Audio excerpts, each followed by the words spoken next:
Hello, this is SKW, and I would like to wish you all a happy Halloween. Halloween is one of those misunderstood holidays, where a lot of its origins are twisted in mythology, especially in the anti-Christian sense, like it's supposed to be a pagan holiday and all that. But then again, most things are twisted that way. Christmas is a pagan holiday, and winter solstice and all that, and Easter is a pagan holiday, worshipping the goddess Eostre, and none of these myths are really true. But they are nevertheless told. Halloween is actually, as we understand it today, a uniquely American holiday that has become more popular overseas, but it is based on an older tradition. However, when it comes to Halloween, or All Hallows Eve, Halloween is not actually a holiday, not in the sense of what it is supposed to be officially. Even though in America especially, and in other parts of the world, it's been growing as this, we focus on Halloween. The truth is, Halloween is a diminutive form of All Hallows Eve. All Hallows Eve is actually the eve of All Hallows, or All Saints' Day. The actual holiday is All Saints' Day, but few people in the English-speaking world, especially in America, celebrate All Saints' Day because it is a Catholic holiday and the English-speaking world is dominated by Protestantism. Although a lot of the saint days were preserved within the Anglican tradition. However, while Anglicanism is present in every English-speaking country and has played a significant cultural role in every English-speaking country and in countries that are not English-speaking, and the Anglican Church is in fact the third largest Christian tradition in existence. Nevertheless, when it comes to America or even Canada, its influence historically is difficult to discuss because most people think if it is significant, it must have many members and followers, but it never really did in America as far as the expansion period. Anglicanism and Episcopalianism is a form of Anglicanism, was a prominent force, though, within many of the more prominent Americans. In early America, it was known as the church for the higher class, and many American presidents were Episcopalian or Anglican of some sort.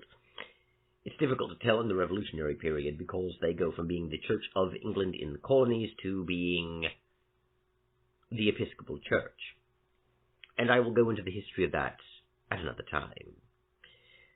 But the Episcopal Church is called the Episcopal Church because of the Episcopal Church of Scotland.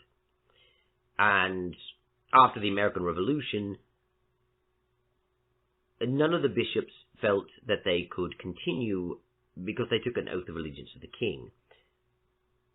They continued with priests, but they realized they couldn't do that because they would eventually need to ordain new clergy. However, the Church of England required an oath of allegiance to the king. And none of them were willing to administer ordination without that. And yet they needed that. So the church entered a crisis until one priest, Samuel Salisbury, went to Scotland. In Scotland, under King Charles I, a relative of mine, by the way, it was attempted to give Scotland the same church as they had in England. I hate how people understand history by learning certain facts and then projecting a modern understanding. They had a very different view of religion in the past, which makes what was being done different than just, your religion is wrong, I'm imposing mine, you're a heretic, and it being about personal beliefs. It had more to do with social order as well, but I'll get into that another time as well. For now, Charles I wanted England and Scotland to have the same church, and he wanted it to be effectively like the Church of England. The Church of Scotland was Presbyterian, and it's actually called the Kirk of Scotland.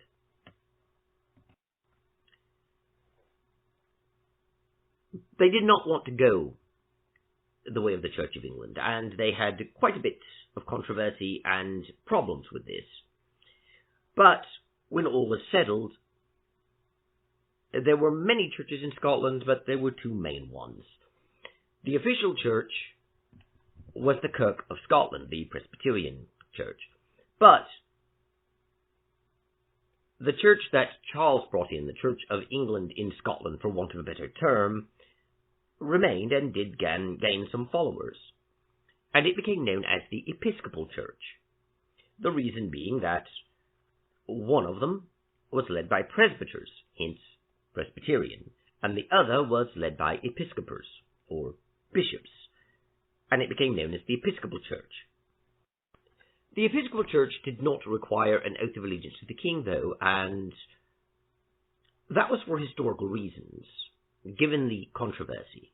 That was one of the sticking points with the Presbyterian Church, so it remained officially independent, but it did remain in communion with the Church of England. So, on the one hand, it's effectively the Church of England in Scotland, and on the other hand, it is an autonomous church within the same communion, which is also a difficult matter to discuss when it comes to Anglicanism, because there are churches in communion with the Church of England or with Anglican churches as a whole that are not considered Anglican and are outside of Anglicanism, while there are other churches that are in communion with Anglicans who are considered part of the Anglican communion proper, which,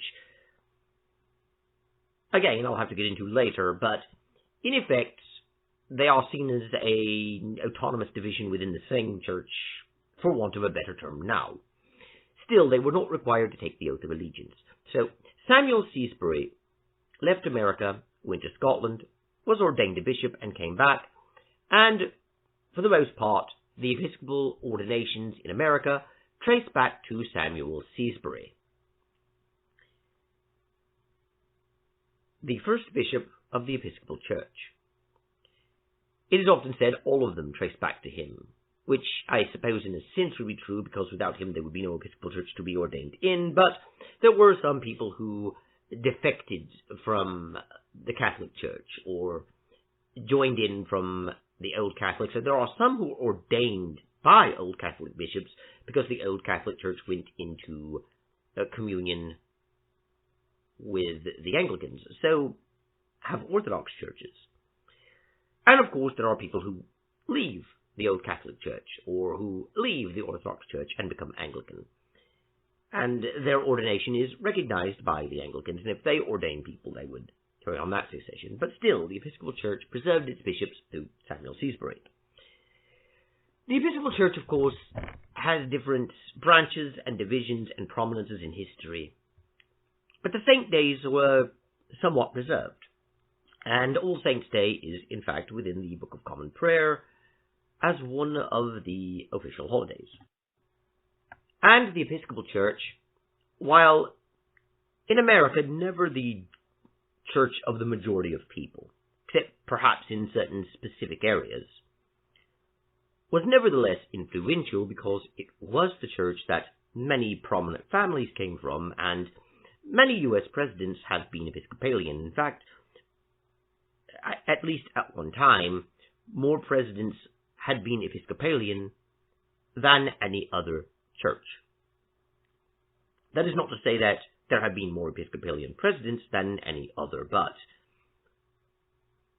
more of them have been Episcopalian than any other single church. And it may well be, because I haven't checked in a long time, that there have been more than any other, at least with 19th century Christians, or with 19th century presidents. Nevertheless, All Saints' Day is the actual holiday, and yet, because a lot of Protestants, especially in the again, for want of a better term, more regular Protestant tradition that we are used to in America, the ones that don't really have bishops, or if they do, the bishop is nothing more than an advanced pastor. They don't have the formal hierarchy, and they don't follow apostolic traditions of any sort, or what we call apostolic traditions. Don't really celebrate saints' days. They've made a bit of a comeback, especially in mainline churches, but most of them, like Baptists or the evangelicals, don't really celebrate these holidays. In fact, during the late 18th and early 19th century, in early America, it was very common for them to not even celebrate Christmas or Easter, thinking of those as Papist holidays. So the history of All Hallows Eve, All Saints' Day, and of course the day after it, All Souls' Day, was always precarious in America and in certain parts of Canada, because a rejection of Papism, a rejection of Romanism, a rejection of Catholicism led to an abandonment of these holidays in many of the churches, and some of them did cling to them in a lifer fashion, others cling to them fully.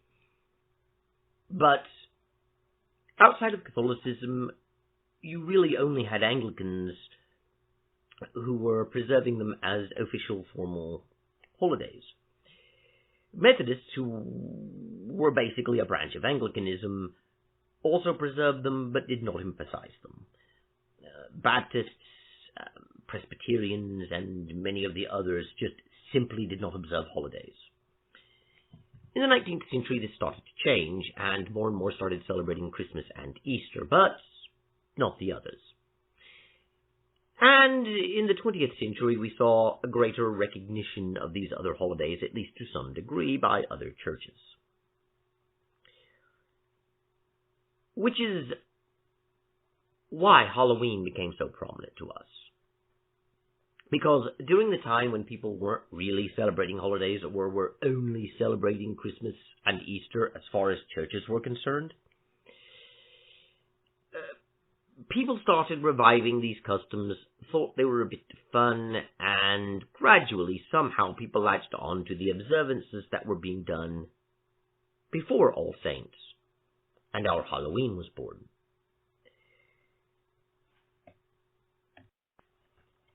And, of course, there were the Celtic revival movements and the claims of it going back to Samhain and an older pagan holiday.